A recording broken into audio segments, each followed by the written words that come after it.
IPL match देखिबाकू आसी pant भितरे ball लुचाई नहीं जाउथिले जने फैन आउ पुलिस हाथ में धरा पड़ा परे तार वीडियो एबे सोशल मीडिया रे वायरल हेबारे लागिछि। तेबे आईपीएल 2024 पाखापाखी शेष पर्याय रे पहुंची आउ 4टी मैच परे प्ले ऑफ पर्याय खेला जिवो। फैंस आईपीएल मैच रो जोरदार मजा नेउछंती।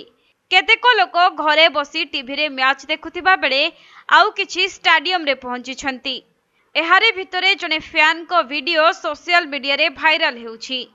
तेबे वीडियो रे जने फैन बॉल चराइबाकू चेष्टा करुथुबार देखिबाकू मिलिथिबा सूचना अनुसार गत 11 तारिख रे कोलकाता और मुंबई मध्य रे खेला जाइथिबा मैच अवसर रे एभली घटना घटिथिला। आईपीएल मैच समय रे जने दर्शक बॉल को निज पैंट भितरे लुचाई सेठारु पळाउथिले किंतु परे से पुलिस हाथ में धरा पड़िछंती। वीडियो रे फैन जनक रिंकू सिंह नामक एक टी शर्ट पिंधिथिबार नजर आसीथिले। प्रथमे वीडियो रे देखिबाकू मिलिछि जे जणे लोक युवक ठारू किछि नेबाकू चेष्टा करूछंती आउ सेही समय रे पुलिस कर्मी आसी किछि मागुछंती। स्टैंड रे थिबा अन्य किछि फैंस किछि बुझिबा आगरु पुलिस तांको टाणी टाणी सेठारु नै जाउछंती। तेबे युवक जनक बॉल को लुचाइबाकू चेष्टा करुथुबा बेले पुलिस किंतु तांको धरि देइथिले, जहार वीडियो एबे सोशल मीडिया रे वायरल हेउछि।